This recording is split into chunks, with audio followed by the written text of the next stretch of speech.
The Shadow of the Unread Book by Grot Stories. Prologue. Anna had always believed that books held a kind of magic, not the kind that sparked or shimmered, but the quiet sort that seeped into your bones and made the world feel larger, safer, somehow more alive. The library in the small coastal town of Elderglow was her sanctuary, a place where time seemed to pause, where the scent of aged paper and polished wood wrapped her in a cocoon of calm. At 27, she had carved out a life of simple bliss. Mornings spent cataloging new arrivals, afternoons helping elderly patrons find their favorite mysteries, and evenings lost in novels by lamplight. The library, with its high ceilings and stained glass windows that cast kaleidoscopic patterns on the floor, was more home to her than the tiny apartment she rented above the bakery. Elderglow itself was a sleepy place, nestled between jagged cliffs and a restless sea.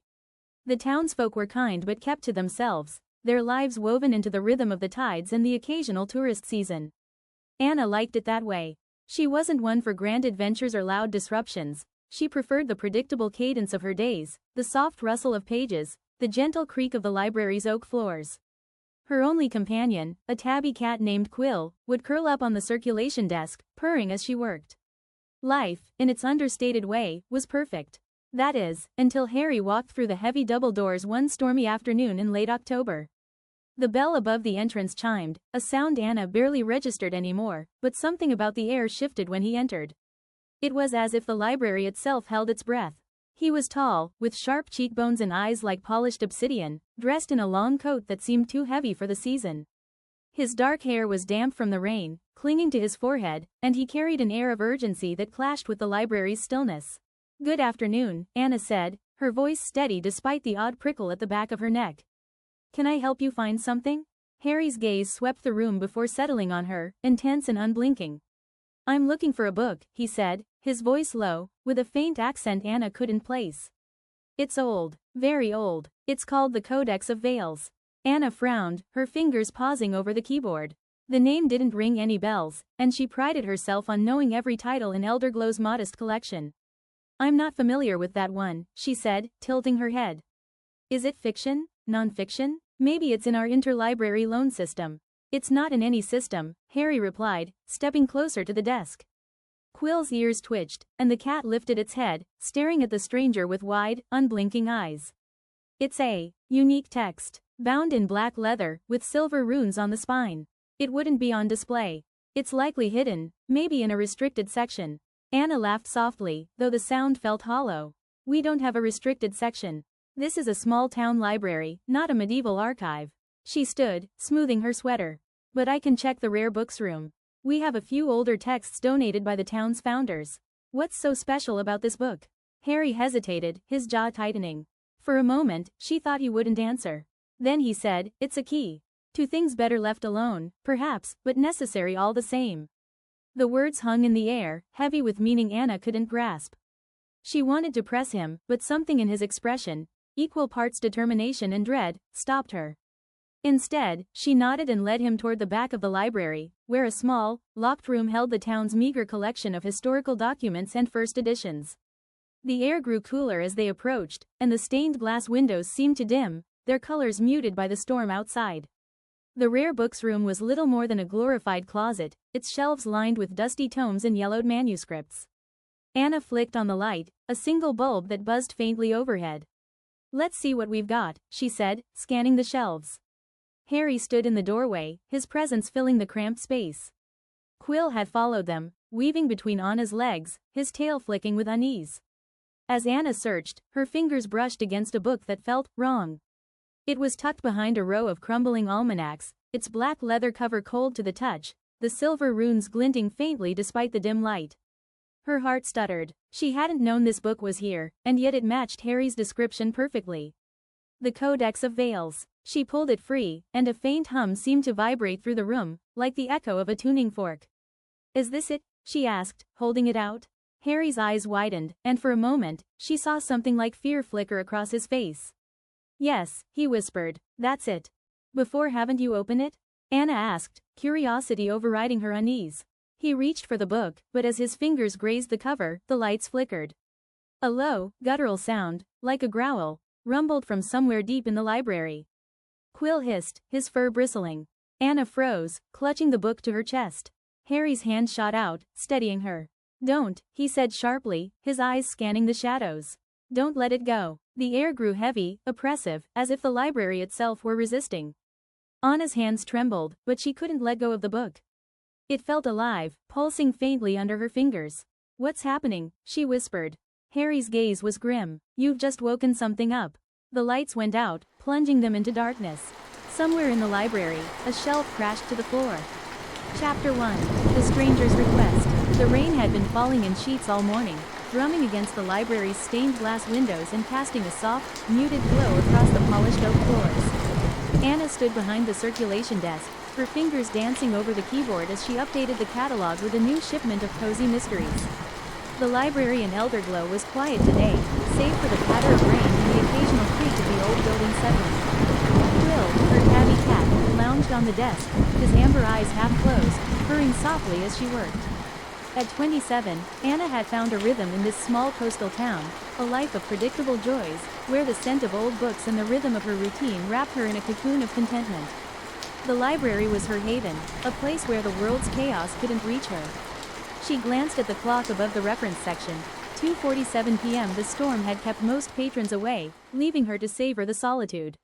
She adjusted her glasses, tucking a stray strand of chestnut hair behind her ear, and turned to shelve a stack of returned books. The bell above the double doors chimed, sharp and sudden, cutting through the stillness. Anna paused, her hand hovering over a worn copy of The Hound of the Baskervilles. The air felt different, heavier, as if the library itself had taken a breath and held it. A man stepped inside, his long coat dripping rainwater onto the floor. He was tall, with sharp cheekbones and dark hair plastered to his forehead from the storm. His eyes, black as polished obsidian, scanned the room with an intensity that made Anna's skin prickle. He carried himself with purpose, his boots leaving faint wet prints as he approached the desk. Quill's ears twitched, and the cat sat up, his gaze fixed on the stranger with an uncharacteristic wariness. Good afternoon, Anna said, forcing a smile to mask the odd unease creeping up her spine. Can I help you find something? The man, Harry, as she'd later learn, stopped a few feet from the desk, his coat still dripping. His presence seemed to fill the space, commanding attention without effort. I'm looking for a book, he said, his voice low and smooth, tinged with an accent Anna couldn't place, something old world, perhaps Eastern European. It's called the Codex of Veils. Anna's fingers paused on the keyboard. The name didn't spark any recognition, which was unusual. She prided herself on knowing every title in Elderglow's collection, from the dog-eared paperbacks to the rare manuscripts donated by the town's founders. The Codex of Veils, she repeated, tilting her head. That's not ringing any bells. Is it fiction? Non-fiction? Maybe a special order? Harry's eyes narrowed slightly, as if weighing her response. It's not in your system, he said, stepping closer. Quill's tail flicked, and the cat let out a low, rumbling growl that made Anna glance at him in surprise. It's an old text. Very old. Black leather binding, silver runes on the spine. It wouldn't be on public shelves. Perhaps in a restricted section, or a private collection. Anna let out a soft laugh, though it sounded thinner than she intended. A restricted section? You've been reading too many Gothic novels. This is a small-town library, not some ancient archive. She gestured to the open space around them, the shelves lined with neatly organized books, the cozy reading nooks bathed in soft light. What you see is what we've got, but I can check our rare books room. We have a few older texts, mostly local history and some first editions. What's so special about this book, anyway? Harry hesitated, his jaw tightening. For a moment, she thought he might not answer. His gaze flicked to the windows, where the rain lashed against the glass, then back to her. It's a key, he said finally, his voice barely above a whisper. To things better left undisturbed, but necessary all the same. The words hung in the air, cryptic and heavy. Anna's curiosity stirred, mingling with a faint unease.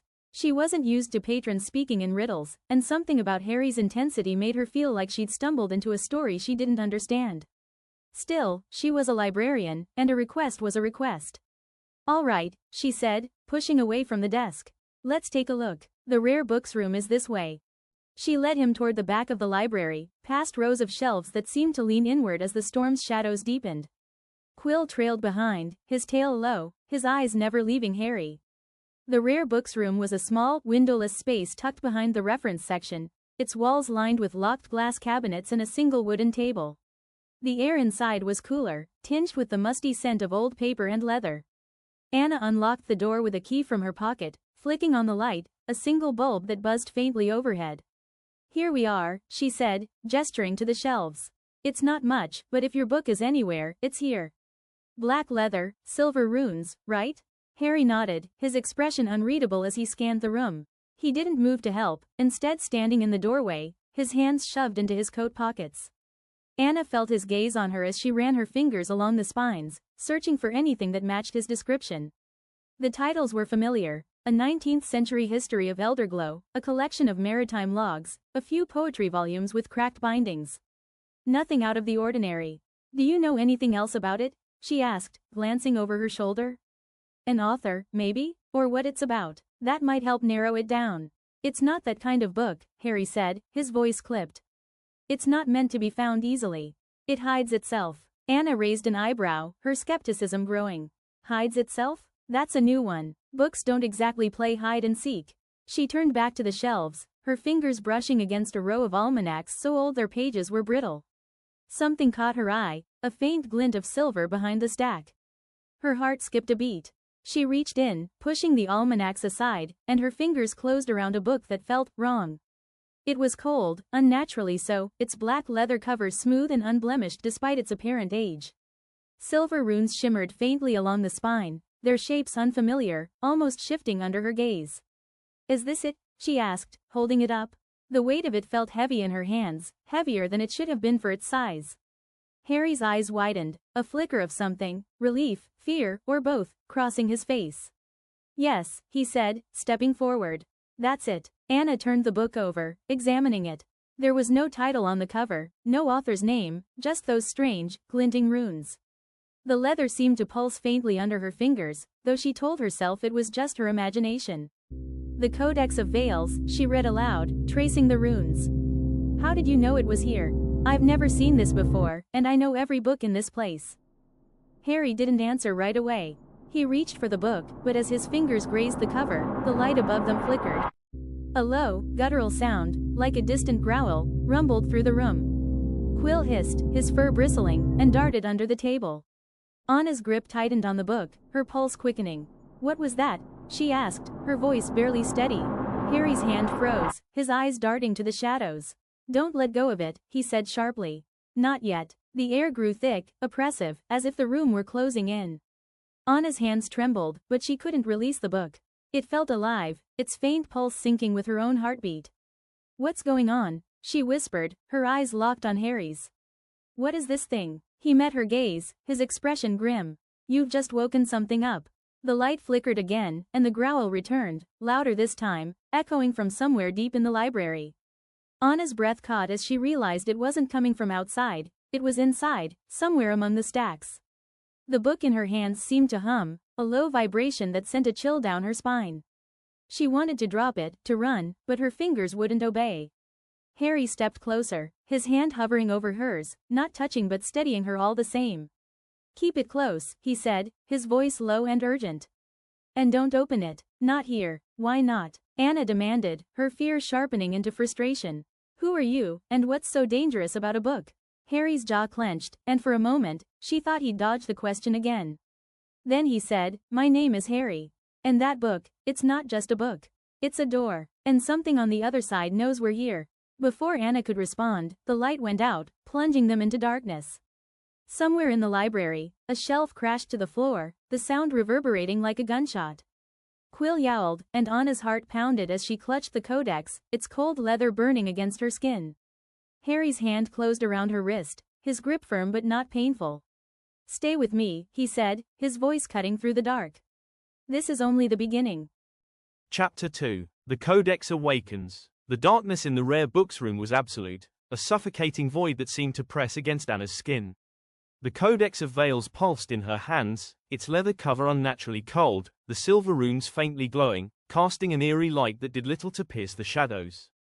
The crash of the fallen shelf still echoed in her ears, joined now by a low, rhythmic hum that seemed to come from the book itself, or perhaps from the library around them.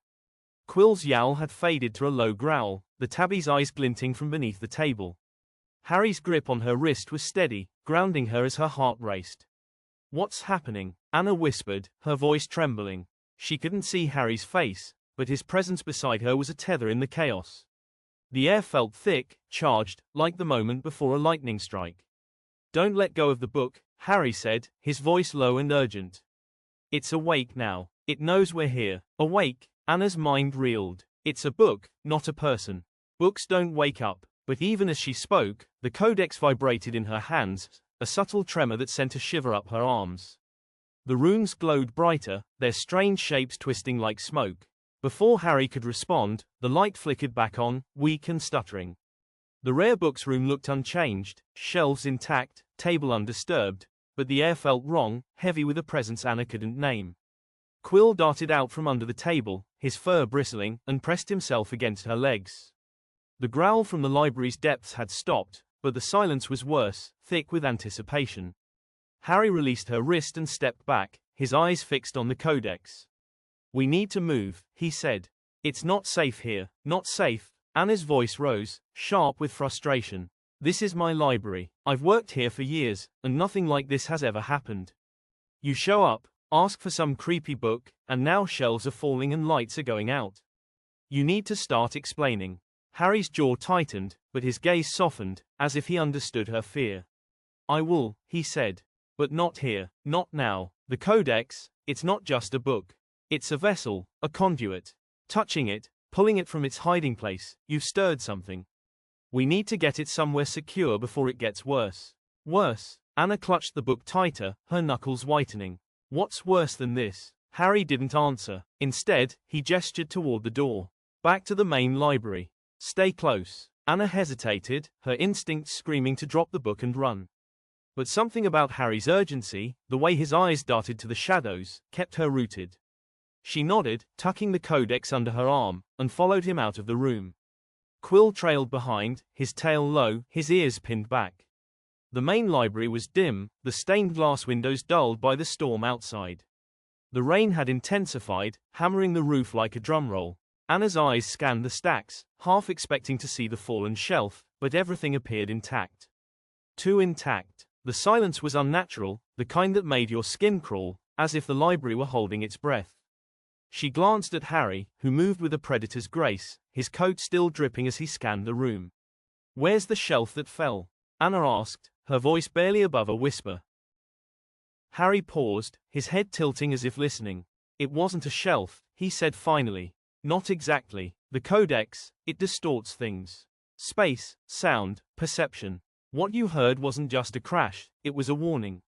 "A warning from what?" Anna's frustration bubbled over. "You keep talking in circles. If this book is so dangerous, why do you want it? What are you not telling me?"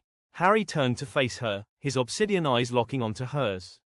For a moment, she saw something raw in his expression, fear, or perhaps guilt. "I'm trying to protect you," he said. "The Codex is old, older than this town, older than you can imagine. It holds secrets, knowledge that can unmake things. People have died for it. I didn't expect you to find it so easily, or I would have warned you." "Warned me?" Anna's voice shook. "You didn't even tell me your name until 5 minutes ago. Who are you, Harry? And don't give me more cryptic nonsense." He exhaled, running a hand through his damp hair. "My name is Harry Vaughn. I've been tracking the Codex for years. It's my responsibility. I can't tell you everything now, but I promise I will. Just trust me a little longer." Anna wanted to argue, to demand answers, but the Codex pulsed again, a sharp jolt that made her gasp. The rooms flared, their light spilling onto the floor, casting shadows that seemed to writhe. She stumbled back, her shoulder hitting a shelf. A book fell, its pages fluttering open as it hit the ground. The pages were blank, no, not blank. They were moving, the ink shifting into shapes that mirrored the Codex's runes. "Harry," Anna's voice was a whisper, her eyes fixed on the fallen book. He followed her gaze, his expression darkening. "It's spreading," he said. "The Codex's influence. We need to contain it." Contain it how? Anna's heart pounded. The library, her sanctuary, felt alien now, its familiar corners warped by the book's presence. The air grew colder, and a faint whisper, like voices just out of reach, drifted from the stacks. Harry grabbed her arm, pulling her toward the circulation desk. "Do you have a safe? A lockbox? Anything that can hold it temporarily?" "There's a safe in the office," Anna said, her mind racing. "For donations and petty cash. It's not much, but it's steel, with a combination lock. It'll do, Harry said. Lead the way. They hurried to the small office behind the desk, Quill darting ahead. The whispers grew louder, overlapping, unintelligible but urgent. Anna fumbled with the safe's combination, her hands shaking as she dialed the numbers. The codex felt heavier now, its hum louder, almost a voice. She shoved it inside, slamming the safe shut and spinning the lock. The whispers stopped. The air lightened, though the cold lingered. Anna leaned against the desk, her breath ragged. Quill jumped onto the desk, rubbing against her arm, his purrs a small comfort. Is it over? She asked, looking at Harry. He shook his head. It's contained, for now. But the codex is awake. It's calling to something, or someone. We can't leave it here. Then what do we do? Anna's voice was steadier now, though fear still gnawed at her. You said it's a door. A door to what? Harry hesitated, his eyes searching hers. To a place that shouldn't exist, he said. A realm of shadows, bound by the Codex's runes. It's been sealed for centuries, but finding it, touching it, you've cracked the seal. Whatever's on the other side is trying to get through. Anna's stomach twisted. And what happens if it does? Harry's face was grim. It consumes everything. She stared at him, the weight of his words sinking in. The library, her peaceful haven, was no longer safe. The Codex had changed everything, and she was caught in its pull. Why me? She asked, her voice barely audible. I'm just a librarian. Harry's expression softened, a flicker of something like regret in his eyes. Sometimes, he said, the wrong person finds the right thing. Or maybe it's not wrong at all. Maybe it chose you. Before Anna could respond, a sharp crack echoed from the main library, like glass shattering. Quill hissed, his claws digging into the desk. Harry spun toward the door, his body tense. Stay here, he said, but Anna was already moving, her fear drowned by a stubborn need to understand. She stepped into the main room, Harry at her side. One of the stained glass windows had cracked, a jagged line splitting the image of a ship at sea. The runes from the Codex glowed faintly on the glass, pulsing in time with Anna's heartbeat. The library was no longer hers. It belonged to the Codex now, and whatever it had awakened.